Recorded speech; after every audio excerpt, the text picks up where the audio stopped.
आम डॉक्टर्स के पास बहुत पेशेंट जाते हैं लेकिन फिजियोथेरापिस्ट के पास पेशेंट नहीं आते। वजह इस बल्ज में ऑपरेशन ज़रूरी है। आप अपना मुख्तसर सा तारफ़ कराएं और ऊंची आवाज़ में। अस्सलाम वालेकुम, मेरा नाम डॉक्टर हिना है। मैं फिजियोथेरापिस्ट हूँ और मैंने जो है वो 2024 में अपनी डिग्री कंप्लीट की है और अभी जो है वो मैं इधर हेल्पिंग हैंड्स फिजियोथेरेपी सेंटर में काम कर रही हूँ। अगर आप फिजियोथेरापिस्ट ना होती तो क्या होती? अगर मैं फिजियोथेरेपिस्ट ना होती तो फिर मेडिकल की कोई फील्ड होती, कौन सी? कोई भी, कोई फार्मासिस्ट होती।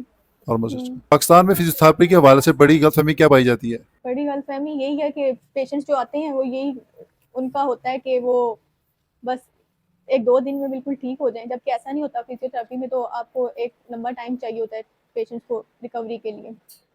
आम डॉक्टर्स के पास बहुत पेशेंट जाते हैं लेकिन फिजियोथेरापिस्ट के पास पेशेंट नहीं आते। वजह क्योंकि एक तो अवेयरनेस इतनी नहीं है और जो डॉक्टर्स हैं वो रेफर नहीं करते पेशेंट्स को फिजियोथेरेपी की तरफ। रेफर क्यों नहीं करते? आप डॉक्टर्स को क्यों क्या पैगाम देंगे? वो पेशेंट और फिजियोथेरापिस्ट को रेफर क्यों नहीं करते? अगर किसी को बैक पेन है, सर्वाइकल पेन है, अगर उसको घुटनों का दर्द है, हील पेन है, अगर उसको स्ट्रोक हुआ है, उसको बेल्स पैल्सी हुई है, तो वो रेफर क्यों नहीं करते? कुछ डॉक्टर्स को तो कोई पता नहीं होता फिजियोथेरेपी का, और या फिर वो अपने ही हॉस्पिटल या क्लिनिक उन जगहों पे ही जो है वो पेशेंट्स को मोस्टली पेशेंट फिजियोथेरेपी करवा लेते हैं। मोस्टली पे जो डॉक्टर्स होते हैं वो मेडिसिन से ही कोशिश करते हैं कि भाई ठीक हो पेशेंट्स जाए। को ना।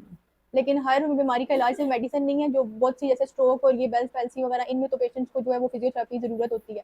क्या डिस्क बल्ज में ऑपरेशन ज़रूरी है? नहीं, डिस्पल में ऑपरेशन तब ज़रूरी है जब बिल्कुल जो है वो, जब आपकी सेंसेशंस जो है ना वो अगर नहीं आ रही नहीं है।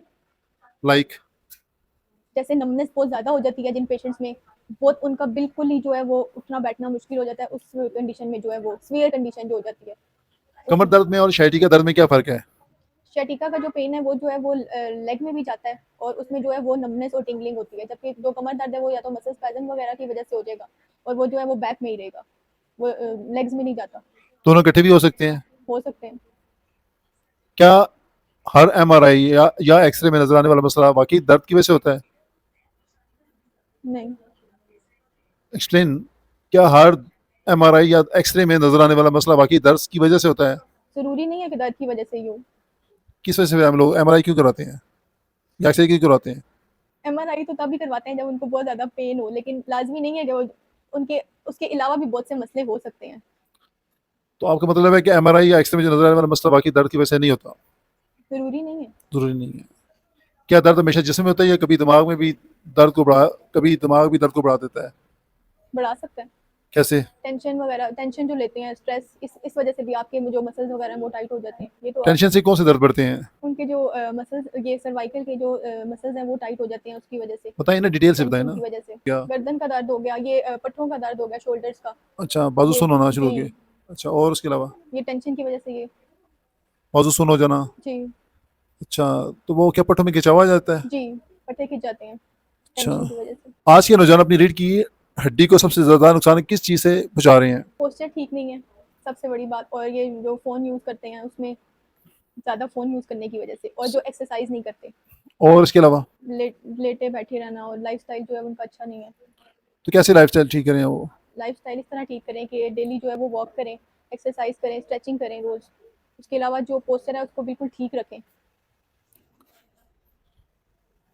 क्या मुकम्मल बेड रेस्ट वाकई फायदेमंद होता है या बाज़ औक़ात नुकसानदेह? नहीं, मुकम्मल बेड रेस्ट जो है वो फ़ायदेमंद नहीं होता, क्योंकि अगर हम मूवमेंट करते रहेंगे तो हमारे मसल्स जो है वो वर्क करेंगे। अगर हम बिल्कुल बेड रेस्ट हो जाएंगे तो वो तो फिर बिल्कुल काम करना छोड़ देंगे फटे। कौन सा दर्द सबसे ज्यादा इग्नोर किया जाता है लेकिन बाद में वो प्रॉब्लम क्रिएट करता है? बैक पेन ही होता है उसमें, जब वो स्टार्ट होता है तो लोग उसको इतना सीरियसली नहीं लेते, बस वो दवाइयाँ वगैरह खा रही इस तरह, लेकिन जब वो बहुत ज़्यादा क्रिटिकल हो जाता है फिर उसके बाद वो एक्सरे और वो बाकी चीज़ें करवाते हैं, तब उनको पता चलता है कि असल में मसला क्या है। एहतियात नहीं करते बैक पेन की सबसे बड़ी वजह क्या है? प्रॉपर तरीके से। मतलब हम जैसे अब कोई चीज़ हम झुक के उठा रहे हैं तो तरीका होता है, हर काम करने का तरीका होता है। इसमें हम जो है वो बिल्कुल केयर नहीं करते किसी भी तरह। जैसे कोई चीज़ उठानी है उसको हम ऐसे आगे झुक के उठाएंगे, बैठ के नहीं उठाएंगे, वजन वगैरह कोई भारी उठाएंगे, उस वजह से कमर का दर्द जो है वो हो जाता है। या उसके अलावा ज़्यादा देर वो खड़े रहने से, वो हाउस वाइफ वगैरह, उनको कमर का दर्द हो जाता है। फ्रोजन शोल्डर क्यों होता है? इसमें जो है वो ये शोल्डर का जो कैप्सूल होता है उसमें इन्फ्लेमेशन हो जाती है, ओवर यूज़ की वजह से भी ये हो जाता है। इसके अलावा और क्या अलामत क्यों होता है? और भी वजूहत है ना? और स्टार्टिंग में जब शुरू होता है उस टाइम जो है वो भारी काम वगैरह करते रहते हैं, इससे वजन वगैरह उठाते हैं, उसकी वजह से भी हो जाता है। डायबिटीज न्यूरोपैथी पेशेंट्स को भी? जी, डायबिटीज़ में तो वो बहुत कॉमन है उन हाँ, पेशेंट्स में। ये डायबिटीज की तो ये उनकी तो बीमारी है ना, जी। Frozen shoulder. डायबिटीज जिनको होता है उनको फ्रोजन हाँ, शोल्डर भी और होता वो है। जो है वो ठीक भी फिर बहुत बहुत टाइम लेता है वो ठीक होने में भी, डायबिटिक पेशेंट कोई ऐसा मुश्किल केस जिसने आपको आज तक आपको याद है लाइफ में जो मुश्किल तरीन केस हो? क्या जोड़ों को चोट खाने से पेन होता है, नहीं, नुकसान होता है? नुकसान तो होता है ना, क्या नुकसान जोड़ होता है? खराब हो जाते हैं, वो उनकी जो स्पेस है वो। अभी हाल ही मैंने रिसेंट एक स्टडी देखी है, एक मैंने वीडियो देखी क्लिप, उसमें बताया कि एक बंदे ने हम्म उसने 50 साल 50 ईयर्स हम्म उसने इस हाथ को एक हाथ के एक को फ्री रखा और एक के वो ये जो खाता रहा उसके ना ये उंगलियों का से। अच्छा। आफ्टर 50 ईयर्स जब डॉक्टर्स ने उसको एग्जामिन किया तो दोनों हाथों को सेम पाया, कोई भी फर्क नहीं था। तो उसके लिए उसको आपको पता है वो गिनीज बुक वर्ल्ड रिकॉर्ड में उसका नाम भी शामिल हुआ है। ये कैसे हो सकता है, ये तो बिल्कुल हड्डियां कमजोर हो जी जाती होता है हैं। ना उसी ने, इसीलिए तो उसने ये किया कि उंगलियां चुट खाने से दर्द कुछ नुकसान नहीं नहीं होता। होता, जी। लेकिन हमने तो यही सुना है कि नुकसान होता है। क्या जिनको कमर दर्द हो वो उनको बेल्ट यूज करनी चाहिए हर टाइम? नहीं, हर टाइम नहीं करनी चाहिए। कितना टाइम यूज करना चाहिए? ज़्यादातर वो अगर वो चलने फिरने के टाइम या फिर अगर कोई सफ़र वगैरह कर रहे हैं जिसमें खतरा हो कि ये दर्द ज़्यादा हो सकता है, उस कंडीशंस में हर टाइम तो नहीं करना चाहिए।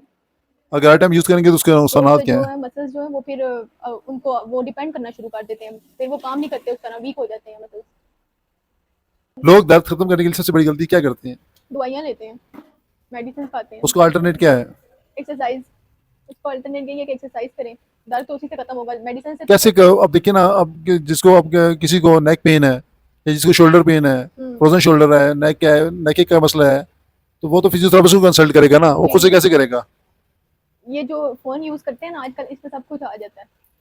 तो वो अगर क्या फिजियोथेरेपी, वो फोन पे यूट्यूब पे देख के कर सकते हैं? नहीं नहीं, अगर किसी को ज़्यादा मसला है ना सीरियस, तो वो तो फिर फिजियोथेरेपिस्ट के पास ही आएगा ना। लेकिन अगर जैसे आम रूटीन में, जैसे घर में कभी सो के उठो तो गर्दन में दर्द इस तरह, तो वो तो फिर एक्सरसाइज कर सकते हैं, जो इजी एक्सरसाइजेज जो बताते हैं। अगर आप पूरे पाकिस्तान को सिर्फ एक सेहत का मशवरा दें वो कौन सा होगा और क्या होगा? यही होगा कि रेगुलर वॉक करें और उसके अलावा पोस्चर जो है उसको अपने बेहतर करें, और जो आजकल के नौजवान है वो जंक फूड से थोड़ा सा परहेज करें। फिजियोथेरेपी महंगा इलाज क्यों है? इक्विपमेंट्स है वो भी यूज़ होती है इसमें, इलेक्ट्रोथेरेपी भी होती है, उसके बाद मैनुअल भी होती है। तो इसमें बहुत सारी इक्विपमेंट्स वगैरह सब इंस्ट्रूमेंट्स जो यूज़ होते हैं, तो वो काफ़ी एक्सपेंसिव है, इस वजह से महंगा है। और बंदे की अपनी वो एनर्जी भी लगती है, दूसरे डॉक्टर के बस बैठ के लिखना तो नहीं होता ना, बहुत सी चीज़ें यूज़ होती हैं। अच्छा ये बताएं कि यहाँ पे जो आप जिस सेंटर पे आप करती हैं वहाँ पे क्या चार्जेस हैं, क्या रिलीफ दे रही हैं आप लोग पेशेंट्स को? यहाँ तो बिल्कुल ही कम चार्जेस है, पर सेशन की जो है वो 1000 है, और उसके अलावा जो पैकेज वगैरह लेते हैं उनको हम डिस्काउंट करते हैं कितना 50%, डिस्काउंट देती हैं? 20 30 50 50% तक भी डिस्काउंट देते हैं पेशेंट्स को। 500 तक आप जी, ट्रीटमेंट करती हैं, और जो गरीब लोग होते हैं जो गरीब होते हैं, जो बिल्कुल नहीं दे सकते, उनको फिर फ्री करते हैं ट्रीटमेंट। उनका फ्री इलाज करते जी, हैं? अच्छा, तो आपको कहीं से डोनेशन मिलती है? नहीं, कोई डोनेट करता है आपको? कोई भी डोनेट नहीं करता। क्यों? ये एनजीओज वाले जो हैं, ये बस अपना वो रजिस्टर्ड है, उससे एनजीओ से रजिस्टर्ड है ये, लेकिन उसके बावजूद भी वो डोनेशन नहीं गवर्नमेंट करते। कोई हेल्प नहीं करती? कोई भी हेल्प नहीं करता, कोई सब कुछ अमीर खुद बंदा पैसे करते नहीं हैं, देता? सब कुछ खुद करते हैं, अपनी जेब से करते हैं सारा कुछ? सारा कुछ। अच्छा, मैंने जितने भी फिजियोथेरापिस्ट को देखा, फीमेल स्पेशली फीमेल फिजियोथेरापिस्ट को, उनको बैक पेन, शाइटिका पेन, नेक एक क्यों होता है? क्योंकि वो इधर भी जॉब करती हैं, जो भी काम करती हैं, ठीक है, उसके बाद फिर घर जाके भी उन्होंने काम करना है, रेस्ट नहीं मिलता उनको प्रॉपर, इस वजह से। क्या फिजियोथेरेपी एक मशक्कत अमेज काम है, मशक्कत वाला जी काम है? जी, इसमें पूरी बॉडी का जोर लगता है, एनर्जी लगती है सारा।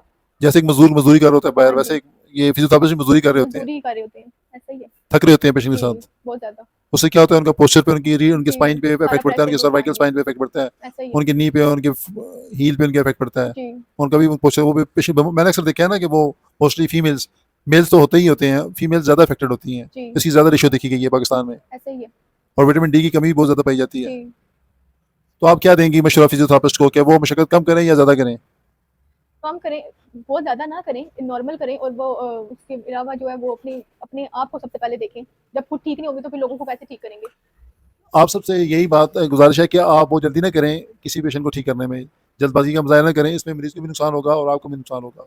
ये इलाज जो है बहुत सब्र वाला है, बहुत ही इसमें ना टाइम लगता है, चाहे वो स्ट्रोक से रिलेटेड हो, फ्रोजन शोल्डर से रिलेटेड हो, बैक पेन से रिलेटेड हो, शाइटिका पेन से रिलेटेड हो, किसी किस्म का भी पेन हो, वो टाइम लेता है। तो फिजियोथेरापिस्ट को भी चाहिए कि वो ज़्यादा अपने आप को ना थकाएं, ना ज़्यादा थकाएं, क्योंकि वो खुद बीमार पड़ जाएंगे तो पेशेंट को कैसे ट्रीट किया जाएगा। और अगर आप बहुत ज़्यादा जल्दी करेंगे तो उसके साइड इफ़ेक्ट्स भी हैं बहुत ज़्यादा, क्योंकि हम जब देखते हैं ना 30 अबव 35 डीजेनरेटिव चेंजेस शुरू हो जाती हैं, जो हम करेंगे तो ऑलरेडी यहाँ पे 90% लोगों का विटामिन डी का प्रॉब्लम है, कैल्शियम का प्रॉब्लम है और बहुत से प्रॉब्लम्स हैं। तो उस वजह से बोन्स काफ़ी वीक होती हैं, तो उनमें फ्रैक्चर भी हो सकते हैं और भी टियर भी आ सकता है। और मैं